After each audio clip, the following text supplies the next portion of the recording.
दोस्तों आप लोग जब भी CPL या ATPL के एग्जाम में अपियर होते हो तो आप लोग पहले अपियर हो चुके फिर तो ठीक है, अदरवाइज तो जब भी आप फर्स्ट टाइम अपियर होते हो तो आपके दिमाग में बहुत सारे क्वेश्चन चल रहे होते हैं कि एग्जाम टफ होगा या आसान होगा, क्वेश्चंस बड़े होते हैं या छोटे होते हैं, उनमें कैलकुलेशन कितनी होती है, थ्योरी कितनी होती है, और जो 15 सेकंड्स का जो टाइम होता है, एक ब्रेक होता है दो क्वेश्चंस के बीच का, साथ में ही एक ऑप्शन जो सेलेक्ट करते हैं अल्फ़ा ब्रेवो चार्ली, जो भी आपने सेलेक्ट किया तो उसे आपने कन्फर्म किया या नहीं किया, तो ये बहुत सारी चीज़ें हैं। एक्चुअली आपका जो रिजल्ट होता है वो बहुत सारी चीज़ों पे डिपेंड करता है, लेकिन सबसे इंपॉर्टेंट चीज़ तो फिर भी आपकी नॉलेज ही होती है। अब नॉलेज में भी कई बातें हो जाती है, उसमें इंपॉर्टेंट होता है कि आप सोर्स कौन सा यूज़ कर रहे हो। एक्चुअली कुछ सोर्सेज होते हैं जिनको अवॉइड भी करना होता है, कुछ ओल्ड सोर्स भी हो जाते हैं, और एक्चुअली एविएशन जो कुछ है वो टेक्नोलॉजी के बारे में है, तो जैसे जैसे टेक्नोलॉजी एडवांस होती जाती है तो जो पुराने क्वेश्चंस होते हैं वो रिमूव होते रहते हैं और जो नए क्वेश्चंस होते हैं वो ऐड किए जाते रहते हैं। जैसे अभी अपन फर्स्ट क्वेश्चंस की बात करते हैं, तो फर्स्ट क्वेश्चन में आप लोग देखिए कि MSC given as 12,000 feet means minimum sector altitudes और is it 12,000 feet. Actually minimum sector altitude क्या होता है, जो एरोड्रम है इसके आसपास में, यानी नॉर्मली इन्हें रेडियस ऑफ 25 नॉटिकल माइल की रेडियस में जो अल्टीट्यूड हमें मेंटेन करनी होती है उसी को हम बोलते हैं MSA, यानी मिनिमम सेक्टर एल्टीट्यूड। एक्चुअली इतनी अल्टीट्यूड आपको मेंटेन करनी ही होगी। ये आपको दिया हुआ है 12,000 feet. Flying over mountains in temperature +9 degree Celsius. अब यहाँ पे आप एक माउंटेन्स मान लीजिए कि यहाँ पे एक माउंटेन है ना, और यहाँ पे आप फ्लाइंग कर रहे हो, आपकी अल्टीट्यूड कितनी रहेगी, एटलीस्ट 12,000 फीट, एंड इधर का जो टेम्परेचर है वो है +9 डिग्री सेल्सियस। एक्चुअली ये टेम्परेचर कौन सा है, एक्चुअल टेम्परेचर, ठीक है, ये एक्चुअल टेम्परेचर हो गया, ये +9 डिग्री सेल्सियस है। QNH set as 1013। अभी आपको यदि QNH QNE ये सब पता नहीं है तो फिर अगले वाले वीडियो में हम बताने वाले हैं QNH क्या होता है, QNE क्या होता है, QFF क्या होता है, difference between QNH and QFF, ये सारी चीज़ें उसमें बताने वाले हैं। फिर भी अभी के लिए मान लेते हैं कि आपको QNH आपका कितना है, QNH मीन्स मीन सी लेवल प्रेशर, तो QNH आपका दिया हुआ है 1013, ठीक है। अब थोड़ा सा आगे और बढ़ते हैं, इन्होंने अपन से पूछा है ट्रू अल्टीट्यूड, कि ट्रू अल्टीट्यूड क्या हो गई। अब ट्रू अल्टीट्यूड का एकदम सिंपल सा फॉर्मूला है। एक्चुअली जितना बात का बतंगड़ बनाया जाता है कि क्वेश्चन टफ आए थे, उसमें कैलकुलेशन इतनी थी, ऐसा कुछ भी नहीं है, मतलब बच्चों वाले क्वेश्चन आप लोग देखो। इसमें देखिए ये ट्रू अल्टीट्यूड का फॉर्मूला क्या होता है, ट्रू अल्टीट्यूड इक्वल्स, यहाँ पे लिखिए प्रेशर अल्टीट्यूड प्लस ब्रैकेट में करिए ISA डेविएशन, है ना, ISA deviation into 4 into altitude in thousands, means जो भी आपकी अल्टीट्यूड है डिवाइड इट बाई 1000, बस ये आपका फॉर्मूला हो जाता है। अब देखिए यहाँ पर प्रेशर अल्टीट्यूड आपका ऑलरेडी दिया हुआ है, कितना होगा 12,000 फीट, ये लिख दिया। अब देखिए आपका ISA डेविएशन कितना होगा। एक्चुअली ISA डेविएशन क्या होता है कि जैसे हम फ्लाइंग करें 12,000 फीट पे, तो वहाँ का एक्चुअल टेम्परेचर आपने देखा +9 डिग्री सेल्सियस है, बट वहाँ पे एज पर ISA एक्चुअली जो स्टैंडर्ड एटमॉस्फेयर होता है उसके अकॉर्डिंग कितना प्रेशर होगा, तो बहुत ईजी होता है उसको कैलकुलेट करना। मैं यहाँ पे कैलकुलेट कर देता हूँ। ISA टेम्परेचर, है ना, इक्वल्स, देखिए इसको 15 कीजिए माइनस आपकी अल्टीट्यूड कितनी है यहाँ पर 12, तो ये 12 कीजिए इंटू 2 कर दीजिए, तो यहाँ पर आपका कितना आ जाएगा -9 डिग्री सेल्सियस। तो ये आपका कौन सा टेम्परेचर हो गया, ISA टेम्परेचर। ये कौन सा हो गया, एक्चुअल टेम्परेचर। तो ISA डेविएशन है उसका वैल्यू कितना होगा, मैं यहाँ पर लिख देता हूँ, ISA deviation equal to actual temperature minus ISA temperature. एकदम इजी है, ठीक है, ये हो गया। तो एक्चुअल टेम्परेचर आपका कितना है +9 डिग्री सेल्सियस, एंड माइनस यहाँ पे देखोगे ISA टेम्परेचर आपका कितना आया -9 डिग्री सेल्सियस, ठीक है। तो आपका रिजल्ट कितना हो गया, ISA डेविएशन कितना हो गया 18 डिग्री सेल्सियस। बस इतना इजी है, आपको यहाँ पे बस यही वैल्यू डाल दीजिए आप, 18 into 4 into altitude divided by 1000, तो 12,000 डिवाइडेड बाई 1000 आप करोगे, है ना, तो कितना आंसर आता है आपका। ऑब्वियसली यहाँ पे आपको प्लस का साइन लगाना है, तो इसका आंसर आ जाता है 12,000 + 864 फीट। बस 12 8 64। ये देखिए मतलब इतना इजीली हो गया, इतना इजी है, कुछ भी नहीं, कोई ज़्यादा दिमाग लगाने की ज़रूरत नहीं है। एक्चुअली स्ट्रेटजी क्या होती है, नॉर्मल जो कोचिंग रन करते हैं, इंस्टीट्यूट रन करते हैं, इनकी स्ट्रेटजी क्या होती है, ये एक जो भय की साइकोलॉजी होती है। एक्चुअली स्टूडेंट्स के मन में डर बिठाया जाता है कि यार इतनी मेहनत करवानी पड़ेगी, इतना बड़ा सब्जेक्ट होता है भाई, 3 महीने की क्लास होगी, अब है ना 2 दिन भी एब्सेंट रह गए तो फिर हमारे बस की बात नहीं है पास करवाना। तो और इसके एक्चुअली ये डर बिठाने से क्या होता है, स्टूडेंट जब फीस की बात आती है तो उससे मतलब डिमांड की जाती है 30,000 की, वो निकाल देंगे 50,000 की डिमांड की जाएगी, वो निकाल देंगे 60,000 कि भाई जो भी है भाई मेरे को तो पास करवाओ सर, नहीं तो बहुत दिक्कत होने वाली है। तो एक्चुअली इसलिए आप लोगों को ये जानबूझ के बताया जाता है कि एग्जाम टफ होते हैं। अदरवाइज तो देखो ये I think this is the toughest numerical in metrology, है ना। चाहे आप ऑक्सफोर्ड सोर्स को देख लीजिए या फिर आप जो भी आईसी जोशी वाला सोर्स है या जाफा, जो भी क्वेश्चन बैंक आपके पास में उसमें जाके देख लीजिए, इससे टफ कोई भी क्वेश्चन आपको नहीं मिलेगा मेट्रोलॉजी में, ठीक है। अब आगे दूसरे क्वेश्चन को देखते हैं, वो भी क्लियर हो जाएगा। अब दोस्तों इस क्वेश्चन को भी आप लोग देखिए, ये है क्वेश्चन नंबर 2, है ना, एटमॉस्फेरिक प्रेशर का, जो दोनों में ही यूज़फुल है, सीपीएल में भी एंड एटीपीएल में भी। और मैंने जैसे पहले भी बताया कि ये सारा जो क्वेश्चन बैंक है वो डीजीसीए का जो भी प्रीवियस क्वेश्चंस हैं उन्हीं में से बनाया हुआ बैंक है। मतलब ये सारे क्वेश्चंस हैं जो बार बार रिपीट होते रहते हैं एग्जाम में और ऑलमोस्ट हर सेशन में आते रहते हैं ये क्वेश्चंस, इसीलिए मैं मतलब इंपॉर्टेंस वाइज ये क्वेश्चन सॉल्व करवा रहा हूँ यहाँ पे। आप लोग यहाँ पे देखिए कि if you are flying on a QNH 1009 on very cold day and you circle the top of a peak in the Alps, your altimeter will read. तो अल्टीमीटर क्या रीड करेगा, कुल मिला के मैं हिंदी में बताऊं तो एकदम सिंपल क्वेश्चन है ये। इसका मतलब ये है कि यहाँ पर एक ये हिल है ना, जो एल्प्स है, यहाँ पे ये एक हिल है और हिल पे यहाँ पर QNH कितना है, QNH जैसा मैंने लास्ट क्वेश्चन में बताया था, QNH क्या होता है, मीन सी लेवल का प्रेशर।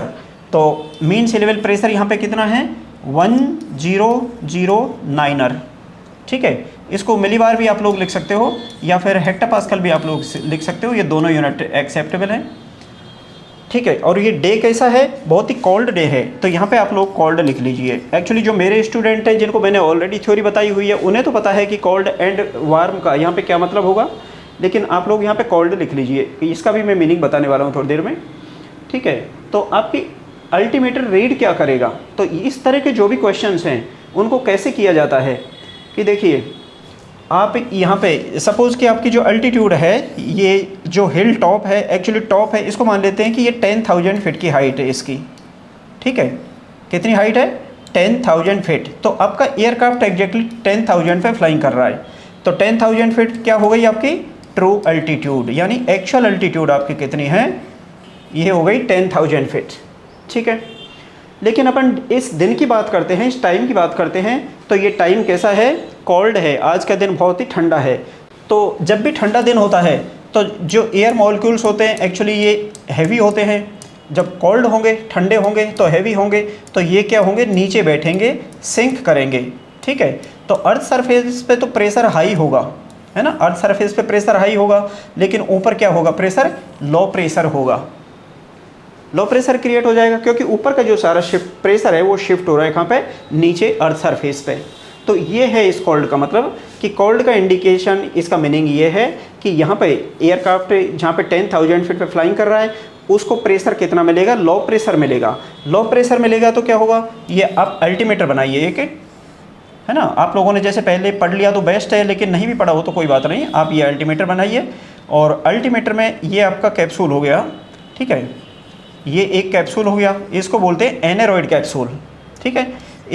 ठीक है, ये पार्सली एक्चुअली वैक्यूम होता है, ये इसमें कोई भी प्रेशर एंटर नहीं करता, ठीक है। और इधर अपन इसकी बात करते हैं केसिंग की, तो केसिंग में कौन सा प्रेशर होता है, स्टैटिक प्रेशर। और स्टैटिक प्रेशर इसमें किधर से एंटर करता है, इधर से, यहाँ से एक्चुअली इधर से स्टैटिक प्रेशर एंटर करता है इसमें। तो आप लोगों ने देखा कि आप 10,000 पे फ्लाइंग कर रहे हो और अभी जो प्रेशर है वो लो है, तो इसमें से इधर से जो भी प्रेशर एंटर करेगा वो भी तो एक्चुअली लो प्रेशर ही एंटर करेगा। और यहाँ पे एक्चुअली अल्टीमीटर के कैप्सूल में यदि लो प्रेशर होगा तो ये जो कैप्सूल है ये फ्री फील करेगा और ये लिटिल एक्सपेंड होगा, और यही यदि कैप्सूल है ये एक्सपेंड होगा तो क्या होगा कि यहाँ पे आपका जो अल्टीमीटर की निडल्स हैं जो ये बनी हुई हैं, है ना, ये क्लॉकवाइज रोटेशन होगा इनका, यानी ये आपको दिखाएंगी कि योर अल्टीट्यूड इज इंक्रीजिंग। तो सिंपली क्या हो गया कि आपकी ट्रू अल्टीट्यूड 10,000 है तो भी आपकी जो रीडिंग है वो मोर देन 10,000 होगी, है ना। कितनी होगी? 11,000 हो सकती है, राइट, 12,000 हो सकती है, 13,000 हो सकती है, मतलब तो ऑब्वियसली आपकी जो रीडिंग है will be greater than true altitude. एकदम समझ आ गया होगा। तो आपको बस ये बात याद रखनी है कि जब भी डे है वो कोल्डर होगा एंड आप हायर अल्टीट्यूड पे फ्लाइंग करोगे तो वहाँ पे लो प्रेशर होगा एंड आपका जो अल्टीमीटर है वो लो प्रेशर के अकॉर्डिंग रीडिंग देता है, ठीक है। और लो प्रेशर के अकॉर्डिंग रीडिंग देता है तो रीडिंग विल बी हायर, है ना, मोर देन जो भी आपकी ट्रू अल्टीट्यूड है। तो अब इसमें आप ऑप्शन देखिए कि कौन सा ऑप्शन करेक्ट है इनमें से 10, ठीक है। तो आपका अल्टीमीटर क्या रीड करेगा? Higher than the elevation of the peak, मतलब ये जो हिल है इसकी जो भी अल्टीट्यूड है इससे ये हायर ही रीड करेगा। तो बस ये आपका ऑप्शन हो गया चार्ली, मतलब इतना इजी है, समझ आई गया होगा। और यहाँ पर एक चीज़ और आपको बता देता हूँ कि यदि यही डे कोल्ड की जगह हॉट होता सपोज, है ना, वार्म होता, गर्म होता, तो यहाँ पर 10,000 फीट पे आपको कौन सा प्रेशर मिलेगा? दैट ऑफ 9,000, 8,000 और 7,000। उसका इफेक्ट क्या होगा कि बिकॉज लोअर अल्टीट्यूड का यदि आपको 10,000 फीट पे प्रेशर मिलता है ऑफ 9,000 और 7,000 और 8,000, तो obviously because of the higher pressure inside casing capsule will contract and capsule contract होगा तो reading will decrease and your altimeter is going to read lower than true altitude. मतलब इतना आसान सा है। तो इस तरह से मतलब अब आप लोगों को समझ आ गया होगा कि हम जो क्रैश कोर्स भी करवाते हैं 10 डेज, तो उसमें भी 100% रिजल्ट कैसे देते हैं। और यहाँ पर मैं ये इसके बाद में ये जो भी क्वेश्चन हैं इनके बाद में मैं मतलब 5 से 10 क्वेश्चन और डाल दूंगा, तो आप लोग भी थोड़ा वो क्वेश्चन सॉल्व कीजिए एंड उनका आंसर आप लोग भेजिए कमेंट बॉक्स में, है ना। और यदि आपको समझ नहीं आते हैं तो भी वीडियो के कमेंट बॉक्स में आप वो क्वेश्चन लिखिए, है ना, उनका आंसर हम लोग देने वाले हैं या फिर अगले वीडियो में उन क्वेश्चंस को कवर करने वाले हैं। तो आपके भी लिए अच्छा रहेगा और हमारे लिए तो अच्छा रहना ही है। ठीक है दोस्तों, तो ये हो गया सेकंड क्वेश्चन। अब दोस्तों जो मैंने पहले ही बताया कि जो एटमॉस्फेरिक के प्रेशर है, इस चैप्टर से मैंने सभी तरह के क्वेश्चंस यहाँ पे एक्चुअली सेलेक्ट किए हैं जिससे सारा चैप्टर कवर हो जाए। तो और ये क्वेश्चंस को आप बिल्कुल भी अंडर एस्टिमेट मत कीजिएगा बिकॉज यहाँ पे मैंने लिखा नहीं है, अदरवाइज तो मैं लिखना चाहूँ तो ये क्वेश्चन वो हैं जो मैं पिछले 5 साल में ही कम से कम मतलब 10 बार मैंने इन क्वेश्चंस को आते देखा या 15 टाइम्स इन क्वेश्चंस को एक्चुअली डीजीसी एग्जाम में आते देखा है। और ये क्वेश्चन कुछ इस तरह के हैं जो आपका रिजल्ट डिसाइड करते हैं, क्योंकि यदि सिंपल क्वेश्चन पूछता है कि प्रेशर विल डिक्रीज और इंक्रीज विद इंक्रीजिंग अल्टीट्यूड तो कोई भी आंसर उसका कर देगा, टेम्परेचर का कर देगा, डेंसिटी का कर देगा। लेकिन स्टूडेंट माथ कहाँ पे खाता है? जब इस तरह के क्वेश्चन होते हैं। तो देखिए ये भी बहुत इजी क्वेश्चन लगेगा आपको। यहाँ पे देखते हैं, when flying eight A flight level 180 in southern hemisphere you experience A left cross wind. Means आप सदर्न हेमिस्फीयर में फ्लाइंग कर रहे हो तो आपको विंड लेफ्ट साइड से आ रही है ना, एयरक्राफ्ट के लेफ्ट साइड से विंड आ रही है। What is happening to your true altitude? बस इसका इफेक्ट क्या होगा ट्रू अल्टीट्यूड पे? सिंपल क्वेश्चन है, बहुत ही ईजी है, लेकिन इसमें भी कई बार स्टूडेंट है वो चकरा जाते हैं क्योंकि या तो सेल्फ स्टडी में उनका जो कंसेप्ट है वो क्लियर नहीं हो पाते या फिर कई बार इंस्टीट्यूट होते हैं वो सीधे क्वेश्चंस रटाते हैं और उनको मतलब ठीक से जो एक्सप्लेन नहीं करते। इस तरह की कई बार प्रॉब्लम्स होती है। तो यहाँ पर आप लोग देखोगे कि यहाँ कि ये आपका इक्वेटर हो गया। अब इक्वेटर के अपन नॉर्थ साइड में देखते हैं तो यहाँ पर एक लो प्रेशर एरिया है बाहर की तरफ। एक्चुअली लो प्रेशर एरिया का आपको हमेशा ये याद रखना है कि लो प्रेशर एरिया में विंड हमेशा कन्वर्ज होती है। कन्वर्ज होती है मीन्स बाहर से अंदर की तरफ आ रही होती है, लेकिन वो अंदर की तरफ सीधे नहीं आती बल्कि वो घूम के आती है। और घूम के क्यों आती है? Because of the Coriolis force, because of the Coriolis force. तो ये विंड इधर से आ रही है और यहाँ पे एंटर कर रही है बट घूमते हुए यहाँ पे आ रही है और ये फाइनली सेंटर पे आ जाती है। बट सेंटर पे क्या होता है यहाँ पे वर्ड। अब दोस्तों हम लेते हैं क्वेश्चन नंबर 3 को। क्वेश्चन नंबर 3 फिर डिफरेंट टाइप का है उन दोनों से। तो इसमें आप लोग देखोगे थोड़ा 5 मिनट आप लोग ठीक से इसको देख लोगे तो ऐसा कोई भी क्वेश्चन होगा उसको बहुत ही आराम से आप लोग कर दोगे और 100% मतलब इससे रिलेटेड क्वेश्चन एग्जाम में आना ही आना है। कई बार 2 या 3 भी आ जाते हैं बट एटलीस्ट 1 तो आता ही है। तो यहाँ पे आप लोग क्वेश्चन को देखिए कि when flying eight flight level 180 in the southern hemisphere you experience A left cross wind. Means आप सदर्न हेमिस्फीयर में यहाँ पर देखिए ये आपका इक्वेटर हो गया, इक्वेटर पे आप सदर्न हेमिस्फीयर में फ्लाइंग कर रहे हो at flight level 180। Flight level 180 means 18,000 feet, ठीक है। एंड आपको विंड लेफ्ट साइड से आ रही है। एक्चुअली ये विंड पैटर्न क्या होता है इसे मैं यहाँ पे बता देता हूँ।